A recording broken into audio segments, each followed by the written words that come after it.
Welcome to everybody.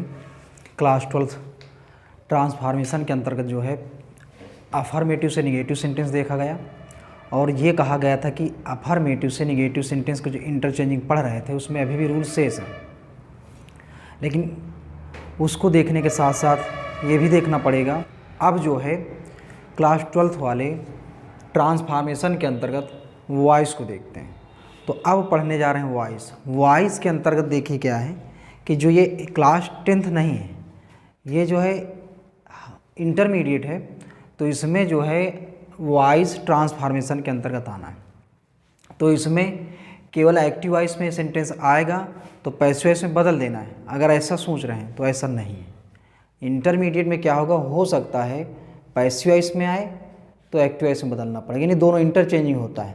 तो हर बार देख रहे हैं ट्रांसफॉर्मेशन में 12th में कि इंटरचेंजिंग चलना है, पैसिव वॉइस से एक्टिव वॉइस में आता है और एक्टिव वॉइस से पैसिव वॉइस में आता है। अच्छे से देखते हैं और ये टॉपिक जो है पहले चर्चा कर लेते हैं इसके बारे में थोड़ा सा कि ये topic 9th 10th 11th 12th इसके अलावा कॉम्पिटिटिव एग्जाम में आता है, यानी वहाँ पर भी है।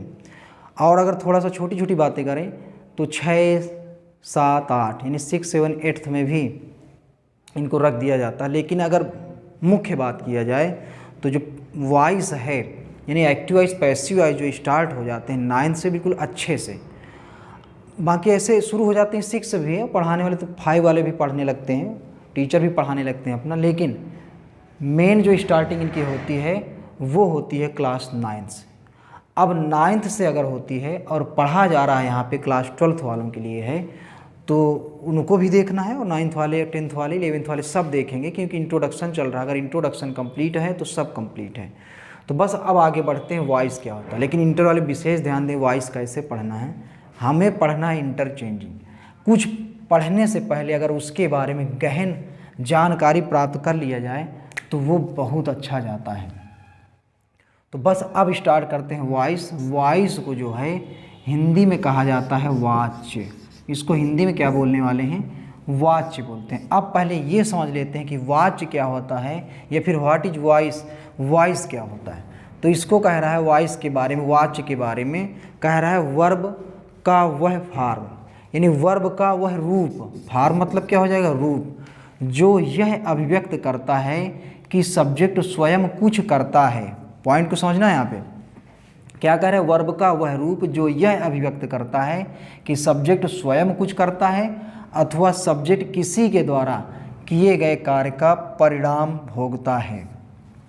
क्या कहा गया, या तो सब्जेक्ट खुद स्वयं कुछ करेगा या फिर किसी के द्वारा किए गए कार्य का परिणाम भोगता है। करे या ना करे पर परिणाम यानी नेम जो है नाम इसी का लगेगा सब्जेक्ट का।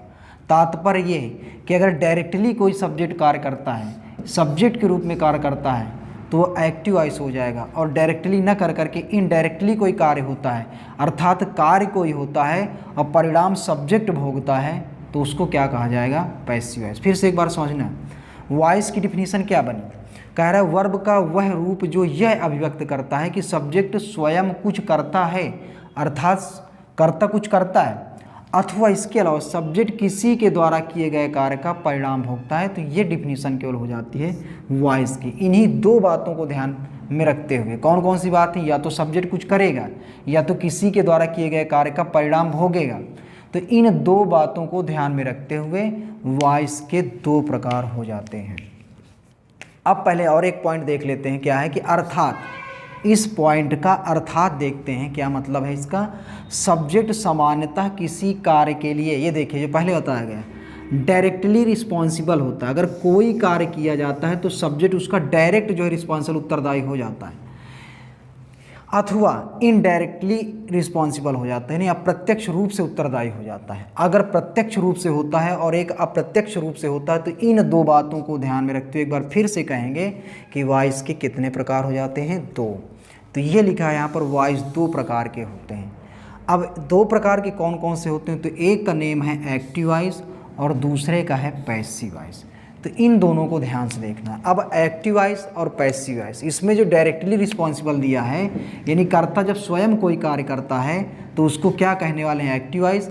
और जब कर्ता स्वयं कोई कार्य नहीं करता है, किसी के द्वारा किए गए कार्य का परिणाम भोगता है, केवल नेम आ जाता है कि हमने किया है, या फिर करता भी है लेकिन परिणाम भोगना पड़ता है, तो उसको कहने वाले हैं पैसिव वॉइस। फिर से एक बार ध्यान देना है, क्या कहा गया कि कर्ता जब स्वयं कोई कार्य करता है तो उसको एक्टिव वॉइस कहेंगे, और जब कर्ता कोई कार्य नहीं करता है, केवल परिणाम भोगता है, तो उसको पैसिव वॉइस कहेंगे। एक्टिव वॉइस को हिंदी में कर्तवाच और पैसिव वॉइस को हिंदी में कर्मवाच। अब जो है इनकी डिफिनीशन नोट्स बनाने के हिसाब से देखते हैं कैसे बनने वाली है। तो एक्टिव वॉइस देखते हैं। एक्टिव वॉइस में लिखा हुआ है, यानी कर्तवाच्य में लिखा हुआ है, जब कोई व्यक्ति या वस्तु सब्जेक्ट के रूप में, पॉइंट ये मेन, सब्जेक्ट के रूप में कुछ करता है या कोई कार्य करता है तो एक्टिव वॉइस कहलाता है, सब्जेक्ट के रूप में करता है। और यदि ऑब्जेक्ट के रूप में करता है तो पैसिव वॉइस। फिर से समझिए क्या कहा गया एक्टिव वॉइस को, जब कोई व्यक्ति या वस्तु सब्जेक्ट के रूप में कार्य करता है तो एक्टिव वॉइस कहलाता है। अब एग्जाम्पल इसका देखते हैं, यहाँ पर लिखा है आई राइट अ लेटर। इसका मतलब क्या है कि मैं एक पत्र लिखता हूँ। तो यहाँ पर मैं जो है एक सब्जेक्ट है, और इस सब्जेक्ट से देखिए, यानी सब्जेक्ट कोई कार्य कर रहे हैं, यहाँ पे पत्र कौन लिख रहा है, मैं यहाँ पर क्या है, सब्जेक्ट। जब कोई कार्य सब्जेक्ट स्वयं करे तो उसको कहा जाता है, यानी प्रत्यक्ष रूप से करे तो एक्टिव वॉइस कहा जाता है। तो ये रही बात अभी तक एक्टिव वॉइस की। और अब देख लेते हैं पैसिव वॉइस।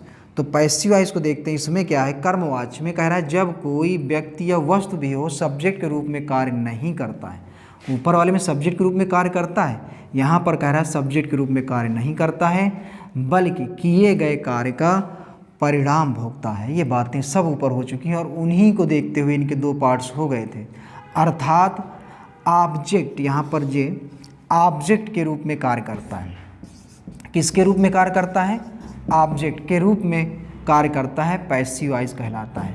यानी कर्म के रूप में कार्य करेगा तो पैसिव वॉइस हो जाएगा, और सब्जेक्ट यानी कर्ता के रूप में कार्य करेगा तो एक्टिव वॉइस हो जाएगा। अब देखते हैं, यहाँ पर देखना है आई क्या था, सब्जेक्ट था, ये वर्ब थी, और ये पूरा ऑब्जेक्ट था। अब देखना है ये ऑब्जेक्ट था जो इस समय सब्जेक्ट का काम कर रहा है, यानी ऑब्जेक्ट क्या बन गया, सब्जेक्ट। यानी जब ऑब्जेक्ट सब्जेक्ट बन जाए तो वहाँ पर पैसिव वॉइस होता है। और इसके बाद ये रहा था पहले सब्जेक्ट, यानी आई, और आई का बन जाता है मी, ये बन जाता है ऑब्जेक्ट। तो इस तरह से देख पा रहे हैं, जब सब्जेक्ट ऑब्जेक्ट हो जाए और ऑब्जेक्ट सब्जेक्ट हो जाए तो वहाँ पर हो जाता है पैसिव वॉइस। तो ये दोनों एग्जाम्पल्स रहे, दोनों के, एक्टिव वॉइस के भी और पैसिव वॉइस के भी। तो कहना कुल मिला के इतना है कि अगर इंट्रोडक्शन देखते हैं तो ज़्यादा अच्छा रहेगा, क्योंकि कई बार देखा गया कि स्टूडेंट्स को एक्टिव वॉइस पैसिव वॉइस बहुत ज़्यादा आने लगते हैं। मतलब किसी भी प्रकार का सेंटेंस दे दिया जाए तो बड़े आसानी से कर लेते हैं, पर पॉइंट ये उठता है कि अगर उनसे एक बार ये पूछ लिया जाए कि एक्टिव वॉइस से पैसिव वॉइस की एक क्लियर डिफिनीशन बता दीजिए, तो फिर नहीं बता पाते हैं, बल्कि बदलना सीख लेते हैं। तो क्या है कि केवल पेपर निकालना ही ना सीखें, एक योग्य बने, अर्थात किसी की बातों का उत्तर बिल्कुल स्पष्ट रूप से देना सीखें तो ज़्यादा सही। जैसा कि शुरुआत में बताया कि केवल कामयाब होना नहीं चाहिए, काबिल बनना चाहिए, कामयाब ऑटोमेटिक हो जाएगा। अगर काबिल हैं तो कामयाब हो जाएंगे। तो बस इसके बाद अब जो है किस प्रकार से एक्टिव वॉइस से पैसिव वॉइस में परिवर्तन होंगे, इनको जो है एक एक रूल वाइज एग्जाम्पल और टेबल बना बना के अच्छे से सीखना है। तो ये इंट्रोडक्शन जो है 9th 10th 11th और 12th प्लस कॉम्पिटिटिव एग्जाम्स के लिए भी है। अगर इनको देखते हैं तो हर एक पेपर जो है आसानी से किया जा सकता है। तो अब वॉइस में ये देखना है कि कहाँ से कहाँ तक वॉइस जाता है, यानी एक्टिव वॉइस से पैसिव वॉइस या फिर पैसिव वॉइस से एक्टिव वॉइस जो है कहाँ तक जाता है। जैसा कि जब नरेशन हम लोग पढ़ रहे थे तो नरेशन पढ़ते समय भी बताया गया था, क्या बताया गया था कि अगर कहीं जाना है तो उसका मार्ग पता कर लें तो जाने में आसानी होती है। उसी प्रकार आज एक बार फिर से ये देखने जा रहे हैं कि वॉइस जो है कहाँ से कहाँ तक जाता है, फिर उसका परिवर्तन हम उसी हिसाब से बिल्कुल 0 से लेकर लास्ट तक चलते हैं। तो ये बिल्कुल अच्छा क्लियर होने वाला है। जैसा कि बार बार बोलते हैं, ये आज 12th में ही नहीं, 9th में ही नहीं, 10th में ही नहीं, 11th में ही नहीं, बल्कि आगे आने वाली सभी प्रतियोगी परीक्षाओं के लिए महत्वपूर्ण होगा। ये तो केवल एक आधार होता है कि हमको 10 पास करना अच्छे परसेंटेज के साथ, 12 पास करना अच्छे परसेंटेज के साथ, ये तो केवल एक पास करना हो जाता है। लेकिन यही नरेशन, यही वॉइस, यही पूरा एक एक ग्रामर का टॉपिक जो है इंटर का आगे आने वाली सभी परीक्षाओं में आता है। अब जिसका हाई स्कूल और इंटर ही मजबूत नहीं रहा है वही स्टूडेंट्स के लिए फिर आगे इतना कठिन हो जाता है मार्ग कि अब कुछ कहा नहीं जा सकता है। लेकिन जो इंटर में अच्छे से पढ़ते हैं वही स्टूडेंट्स आगे चल कर के बड़े आसानी से कोई भी प्रतियोगी एग्जाम हो उसको अच्छे से निकाल देते हैं, यानी कोई भी परीक्षा हो। इसीलिए कह रहे हैं, एक बार फिर से देख लेते हैं थोड़ा सा कि अगर हम एक्टिव से पैसिव या फिर पैसिव से एक्टिव जा रहे हैं तो ये पहले जान लें कि ये मार्ग कितना लंबा है और कहाँ से कहाँ तक जाना है। अगर ये बातें जान लेते हैं तो कितना आसान रहेगा, स्टूडेंट स्वयं सोचें। अगर बिना पता किए हुए हम कहीं पर चल देते हैं तो फिर उसका परिणाम थोड़ा सा अच्छा हो या बुरा हो या फिर कितनी कठिनाई आती है ये पता नहीं। लेकिन अगर पहले से जानकारी प्राप्त करते हैं और फिर उस मार्ग पर चलना प्रारंभ करते हैं तो वो मार्ग बिल्कुल आसान लगेगा। बस संघर्ष करना पड़ेगा, मेहनत करना पड़ेगा। तो बस मार्ग पता करते हैं और फिर जो है संघर्ष करना है, मेहनत करना शुरू करते हैं। तो देख लीजिए कि अगर हम इंटरचेंजिंग वॉइस यानी एक्टिव वॉइस से पैसिव वॉइस या फिर पैसिव वॉइस से एक्टिव वॉइस चल रहे हैं तो ये कहाँ से कहाँ तक जाता है, तो इसको देखते हैं। अगर बात किया जाए टेंस की तो टेंस का परिवर्तन होना है। एक्टिव वॉइस में टेंस आएंगे और उनका पैसिव वॉइस में परिवर्तन करेंगे और फिर इसके बाद कितने टेंस का परिवर्तन होता है, कितने का नहीं होता है, ये सब जानेंगे। अब टेंस के अंतर्गत दो बातें आती हैं, कौन कौन सी आएंगी, असर्टिव सेंटेंस और इसके बाद इंट्रोगेटिव सेंटेंस। यानी टेंस के अंतर्गत असर्टिव सेंटेंस का परिवर्तन भी इंटरचेंजिंग में करना होगा, एक्टिव वॉइस से पैसिव वॉइस या फिर पैसिव वॉइस से एक्टिव वॉइस। उसी तरह इंट्रोगेटिव सेंटेंस का भी एक्टिव से पैसिव और पैसिव से एक्टिव पढ़ेंगे।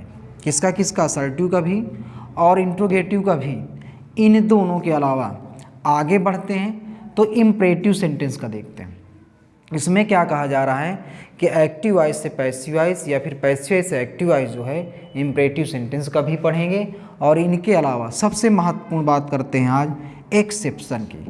होता क्या है कि स्टूडेंट्स को असर्टिव और इंट्रोगेटिव से बदलना बिल्कुल आसानी से आ जाता है और मार कहाँ पे खा जाते हैं, जब उनको एक्सेप्शन नहीं आता है, अपवाद। बिना अपवाद के वॉइस बिल्कुल अधूरा है। अधूरा क्या, कुछ है ही नहीं। वॉइस अगर आते हैं, अगर एक्सेप्शन नहीं आता है तो पूरा का पूरा वॉइस बेकार। और एक्सेप्शन पढ़ना बहुत ज़रूरी हो जाएगा।